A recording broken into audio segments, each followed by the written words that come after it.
Hola amigos y amigas, bienvenidos a La Jungla de Cemento, el programa donde hablamos sobre energía y el trabajo, sin fines de lucro, sin línea política, solo para estar al día en los temas más importantes de estos dos mercados.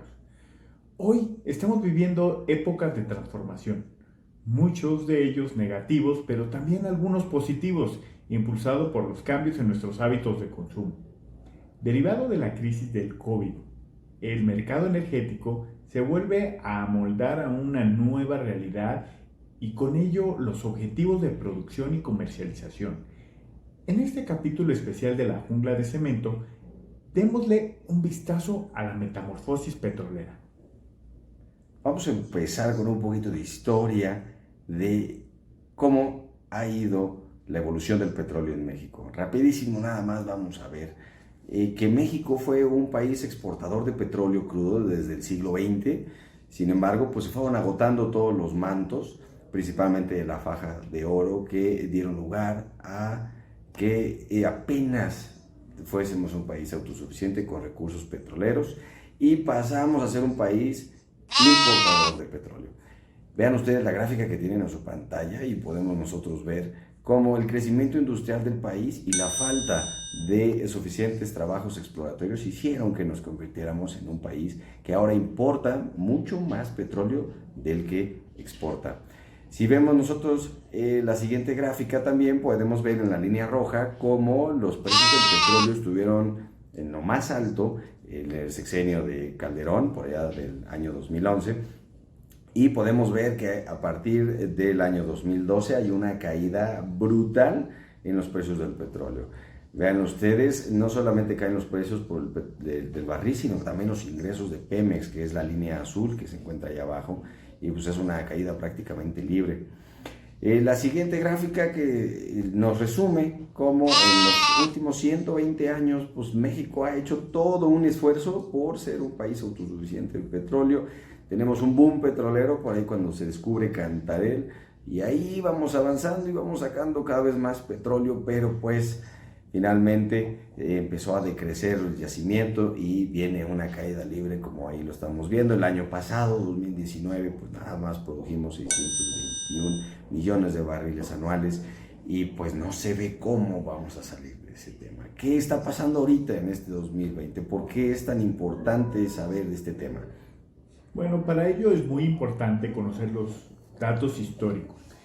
Para el 2019 la demanda mundial de petróleo rebasó la segunda mitad de la del 2019, en la marca de los 100 millones de barriles diarios.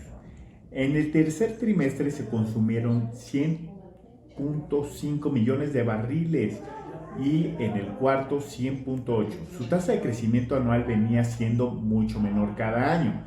El 1.8 en el 2017, 1.5 en el 2018 y 0.8 en el 2019. Tendencia que la pandemia convirtió en un severo decrecimiento estimado de 9.1% para el 2020. Los 100.8 millones de barriles diarios consumidos en el cuarto trimestre del 2019 cayeron ahora a 92.4 en el primer semestre del año y a 81.3 en el segundo, según la estimación de la OPEP, donde se espera una recuperación de 92.3 para el tercero y 96.3 para el cuarto semestre. Ojalá el mundo logre acelerar en la pandemia la inflexión del consumo del petróleo y la sustitución por las nuevas energías limpias. La fuerte producción del petróleo sigue en lo general a la demanda a fin de tener un equilibrio entre los precios. Estos esfuerzos que se ordenan se han logrado gracias a que la OPEP, y es una organización internacional, y otros países que no son miembros de la OPEP, pues se ponen de acuerdo para que no haya un exceso de producción y de ese modo el precio sea lo más alto posible.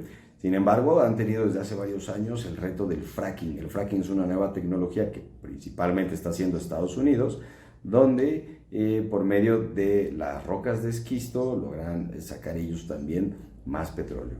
Ese equilibrio que anteriormente era un poco más fácil de coordinar, entre comillas, tenía un balance que se rompió este año, este 2020, completamente por el frenón de la pandemia del coronavirus que estamos viviendo.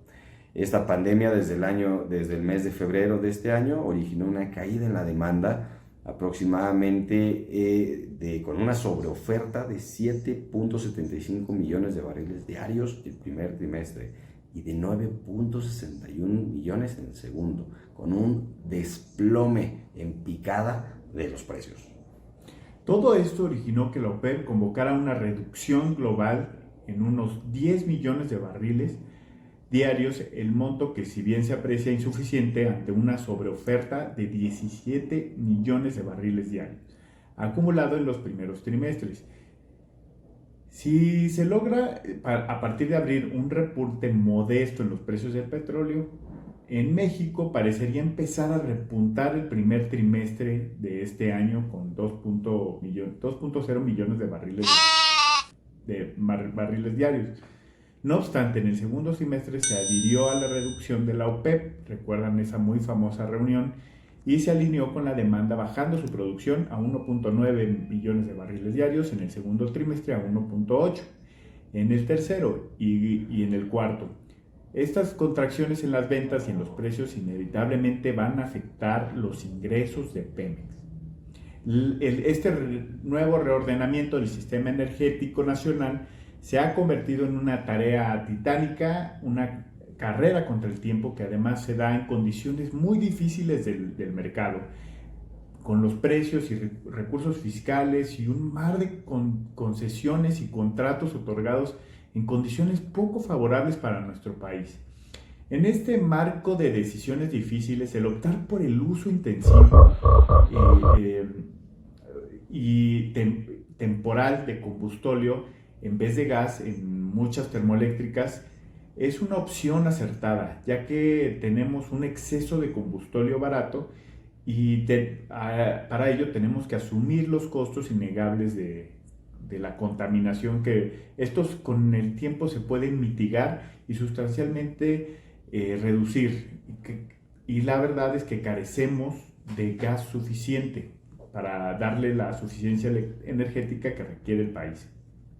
Ante todas estas problemáticas en las que se está enfrentando el rubro petrolero, no solamente en México, también en el mundo, se le suman a Pemex más dificultades para salir adelante. El pasado mes de abril pasó de vender 456,000 barriles diarios a solo 62,000 barriles diarios. Vean esa cantidad brutal de disminución en las ventas.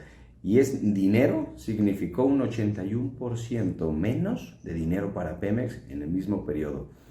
Eso se debió a que los países de Arabia Saudita, principalmente los países árabes de Medio Oriente, orillaron a las empresas petroleras a bajar sus precios. Y entonces donde Pemex vendía petróleo, pues ya los competidores más cercanos vendieron el precio mucho más abajo. Vean ustedes la tabla que tienen ahí en su pantalla y pueden ver ustedes que Pemex exportó en mayo 1.062.000 barriles diarios, de los cuales es el 82%, la mayoría se vendieron en Estados Unidos, un 12% en Europa y ya solo un 6% en el lejano oriente. Así es, amigos, el mercado petrolero es muy importante para las finanzas de nuestro país. Y también está tocando la puerta la oportunidad de la apertura de las nuevas energías limpias. Será época de cambios bastante importantes en los mercados energéticos. Eso lo podremos ver en el desarrollo de los mercados en los meses futuros. Y en los próximos años, obviamente, vamos a ver un repunte del mercado eléctrico que va a empezar a apoderarse de todas las energías contaminantes, y Pemex va a necesitar modificar sus planes a futuro y de negocios. Veamos qué va a pasar con este interesante mercado y en los próximos capítulos estaremos hablando más de ello. Pues muchísimas gracias por haber escuchado nuestro programa especial de La Jungla de Cemento sobre el petróleo en México. Suscríbanse en el foquito de aquí abajo a la derecha para que no se pierdan ningún video. Si les gustó, denle like, dejen sus comentarios y compartan con sus seres queridos. Mucha salud y hasta la próxima.